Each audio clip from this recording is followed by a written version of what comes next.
네, 한은 기자, 정치부 우연기 기자 나와 있습니다. 단도직입적으로 좀 물어보죠. 그래서 조국 전 장관은 국회의원을 하겠다는 겁니까? 네, 신당을 창당하겠다면서도 이 출마 여부는 확실히 얘기하지 않았죠. 조 전 장관은 정당이 모인 분들이 원칙과 절차를 정해 그에 따라 이루어질 것이라고 했습니다. 제가 조 전 장관과 가까운 한 의원에게 물어봤더니 이 본인이 출마를 안 할 거면 왜 당을 만들겠냐고 답했습니다. 지역구일지 비례대표일지는 조금 더 지켜봐야 될 것 같습니다. 그러니까 출마 쪽에 좀 더 무게가 쏠려 있는 것 같은데 조 전 장관 참 2심에서 징역 2년형 선고받았잖아요. 예, 이 1심과 2심 선고 내용을 좀 보면요.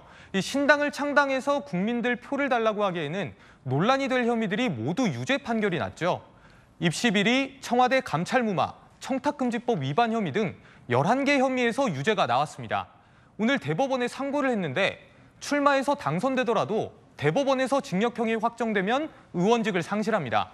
조 전 장관 처음에 조국 사태 터졌을 때 이렇게 말했었는데요. 제 딸이 문제 논문 덕분에 대학 또는 대학원에 부정 입학했다는 의혹은 명백한 가짜뉴스입니다. 하지만 2심까지 판결로는 거짓말이었던 셈입니다.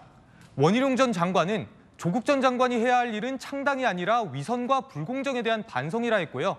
안철수 의원은 신성한 국민 주권을 행사하는 투표용지를 더럽히지 말라고 일침을 놨습니다. 자, 그럼요. 이게 궁금한데요. 조국 전 장관은 왜 창당을 하겠다고 하는 거예요? 네, 그러다 보니까 이 자신의 정치적 명예회복용 아니냐, 이런 지적도 나옵니다. 사법부 판단으로는 2심까지 모두 유죄가 나온 이상 정치적으로 만회해보겠다는 거죠. 한 친문계 의원은 배지를 떼이더라도 이 정치적 기소로 평가될 수 있다고 보더라고요. 또 다른 의원은 조 전 장관이 검찰의 행태가 도를 넘었다고 보고 이 부분에 있어서 국민들의 판단을 받아보겠다는 생각이라고 했습니다. 본인을 지지하는 국민들의 표가 정치 기소를 입증하는 이정표가 되지 않겠냐는 거죠. 어제 문 전 대통령을 만나서도 다른 방법이 없다면 신당 창당을 통해서라도 윤석열 정권 심판에 헌신하겠다고 했습니다. 그러니까요. 자, 문재인 전 대통령 생각도 좀 궁금한데요. 어제 만났어요, 마침. 그럴 때 뭐라고 얘기를 했냐면 민주당에서 정치를 하면 좋겠지만 그게 어려우면 창당 불가피성을 이해한다고 했습니다. 이게 무슨 말입니까? 네, 이 조 전 장관 측에 제가 한번 물어봤습니다. 조 전 장관 측은 예상했던 것보다 훨씬 더 힘을 실어준 걸로 보고 있다고 했는데요. 반면 친명계는 앞에 나온 전제에 더 주목하고 있습니다. 문 전 대통령이 민주당이 중심이라는 걸 강조했다고 해석하고 있더라고요. 단순 격려라고 일축하기도 했습니다. 문재인 대통령께서는 조국 장관이 얼마나 아픈 손이겠습니까? 그렇게 야박을 할 수 없는 입장이죠. 힘을 실었다까지는 좀 해석하는 건 좀 가행 해석 같습니다.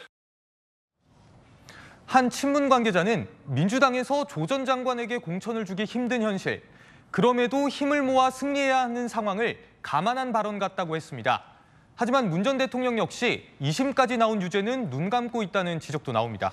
자, 그러면 조국 신당은요, 일단은 민주당과 다른 독자 세력으로 가는 거예요? 네, 일단은 민주당과 따로 가게 될 것 같습니다. 민주당이 조국 신당은 선거연합 대상으로 고려하기 어렵다고 선을 그었거든요. 이 독자 창당을 하고 4년 전 열린민주당 모델처럼 이 자매 정당 되는 것 아니냐 이런 관측이 나옵니다. 당내에서는 창당도 안 했는데 너무 일찍 문을 닫은 것 아니냐 이런 비판도 제기되고 있습니다. 어때요? 따로 나오면 독자 세력으로 득표율 3% 넘을 것 같다고 봅니까? 네, 제가 조국 측 관계자에게 물어봤거든요. 이 3% 넘기겠냐 하니까 자신 있으니까 창당하지 않겠냐 이렇게 말하더라고요. 민주당도 이 3%에 주목하고 있습니다. 한 지도부 핵심 관계자는 조국 신당이 의석 할당 최소 기준인 봉쇄 조항 3%를 얻지 못하면 이 표는 전부 사표가 되기 때문에 민주당 표를 갉아먹게 되는 셈이라고 했습니다. 조국 신당 지지층이 민주당 지지층과 어느 정도 겹친다고 보고 개혁신당의 표를 뺏기는 것보다는 조국 신당이 표를 가져가서 의석수라도 얻는 게 낫다고 분석하는 겁니다. 그러니까 오히려 독자 세력 나오면 더 많이 얻는 게 좋다 이런 해석이군요. 한은 기자, 우연기 기자와 살펴봤습니다.